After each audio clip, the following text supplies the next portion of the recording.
Hello there, and welcome back to the Disconnected. I've been running down some of my favorite physical media releases from the year in some various categories, and today we are going to be discussing the best new label.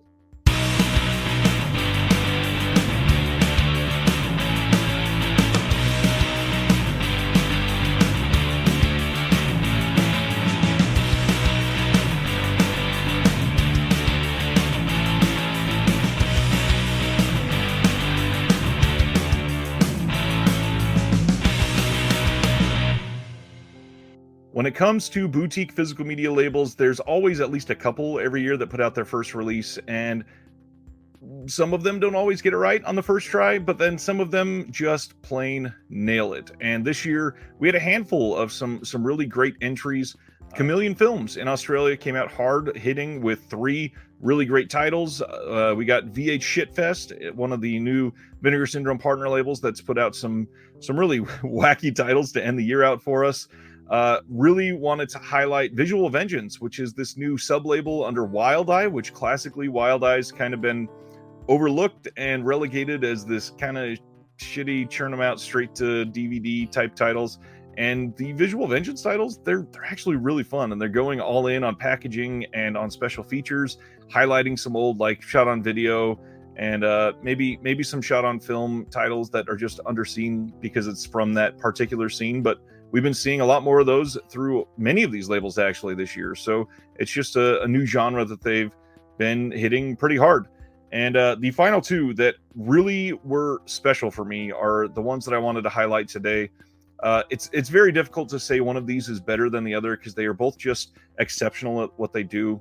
And surprisingly, they are both Vinegar Syndrome partner labels. And I'm sure by now most of you know who I'm going to be talking about.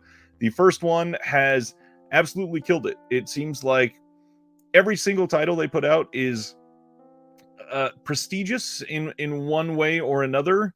Except for maybe Amityville Curse, but we'll talk about that one in just a second.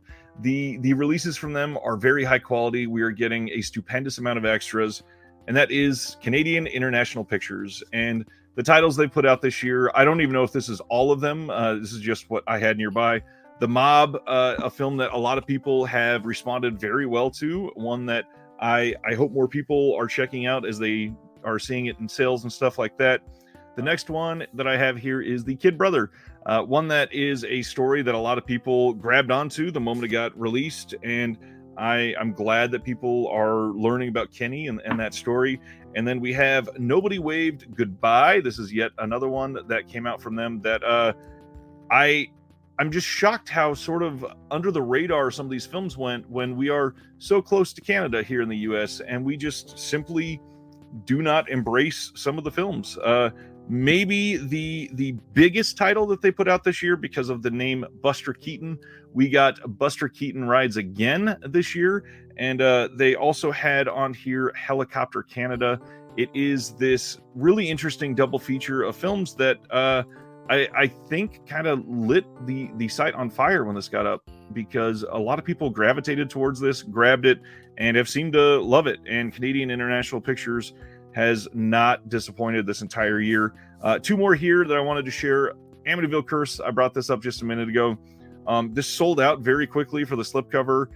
I don't know why they only did 1,000 copies of it, but it is a title that it's not a great film, but it's an important film. And of course, with the name Amityville, it's attached to a famous franchise. So that's pretty neat, but glad we got this from them. I love the art on the back of this slip primarily. Really, really great releases. And again, the special features that they get on these, like Amityville Curse, some of the things that they have on here. This is featuring an audio commentary with Paul Karup of Canucksploitation.com and film historian Jason Pachonsky. There is a 16-minute interview with the director, Tom Barry. There is an interview with actress Donna Whiteman on here, shooting Amityville, an interview with the cinematographer Rodney Gibbons.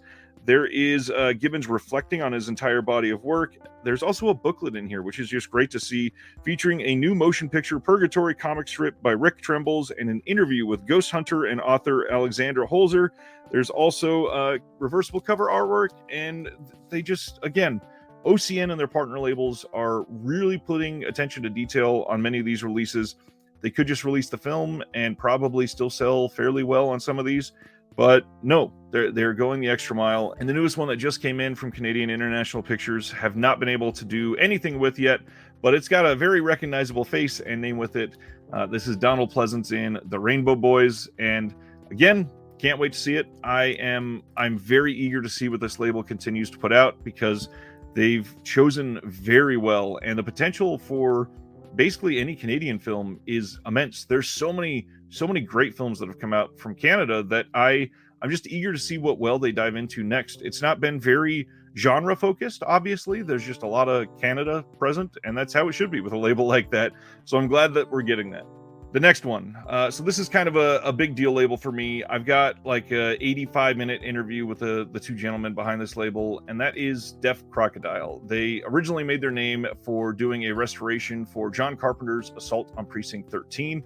It is supposedly, I've not been able to see it yet, but supposedly this incredible 4K restoration that looks way better than it ever has before. It was meticulously restored, and you can see that in the work that they're putting out, how much primarily Craig from Deaf Crocodile puts into their restorations. And it is just a work of love that comes through on every single one of their releases. I believe this was their first title, if I'm remembering right. This is The Unknown Man of Shandigor, and this title was lost for decades, and it's a very interesting film. It starts off with some really funny dialogue. It's very similar to a few other titles that we've seen throughout history, but then again, it's very singular. It's very much a film like no other. At the same time, it is comical, sort of a spy thriller, and just overwhelmingly beautiful to look at, which is kind of a running theme through all of the Deaf Crocodile releases. The next one that was gorgeous through and through, Delta Space Mission, an animated film actually, and one that they are hinting that there is like a sister release coming in 2023, and I cannot wait to see what they put out related to that next. Then they put out this box set that is stunning, just ridiculously stunning. I think this came out in June-ish, I want to say. This is The Time-Bending Mysteries of Shahram Mokri. I believe that's how you say his name. This includes Ashkan, The Charmed Ring, and Other Stories, the film Fish and Cat, Invasion, and Careless Crime. And this is a slipcover release over this big, extended, fat Blu-ray case. And it's just an amazing release. Got a really nice booklet. It's a 4-disc release, a disc for each film, and they really did this filmmaker some wonderful justice in here, because he got a lot of respect that you would not see in many other releases, and to get them all in one package to allow for a deep dive into this director is very special. Then they gave us two others that are very closely related. That is Ilya Muromets, and the other one, well, let me show the back, because this art is just immense. Very, very nice on there. The other one is Sampo, and these are films that were worked on internationally through cooperation of a couple different countries, and Deaf Crocodile has gone back to the material on these, made them look great, and put out something that is this incredible curio piece for Western audiences that they've not seen these. And I believe it was Ilya Muromets that was shown as a different edit as a part of the old Mystery Science Theater 3000 or something like that years ago. I never got to see that, but to see that film now get this type of respect is incredible. I am mystified that we are able to get something like that in 2022, and that we're still seeing this type of love and passion put into these releases. And speaking of love and passion, Deaf Crocodile finished the year strong with the film that they've been talking about all year long. They held a fundraiser campaign to raise funds for the restoration for this, and that is Solomon King. This is a piece of lost media for decades that we now have in its entirety, fully restored. I love the back of this slipcover. This is a piece of really interesting filmmaking that Belinda Watts, the wife of the director, is all over. She's very involved, and to see her husband get this type of respect in 2022 when he was not seen as this incredible filmmaker for years while he was alive, it's sad and poignant, obviously, but I can't imagine how proud she must be nowadays to see that, and I'm just glad that Deaf Crocodile took it upon themselves to deliver that, and it's a beautifully restored film.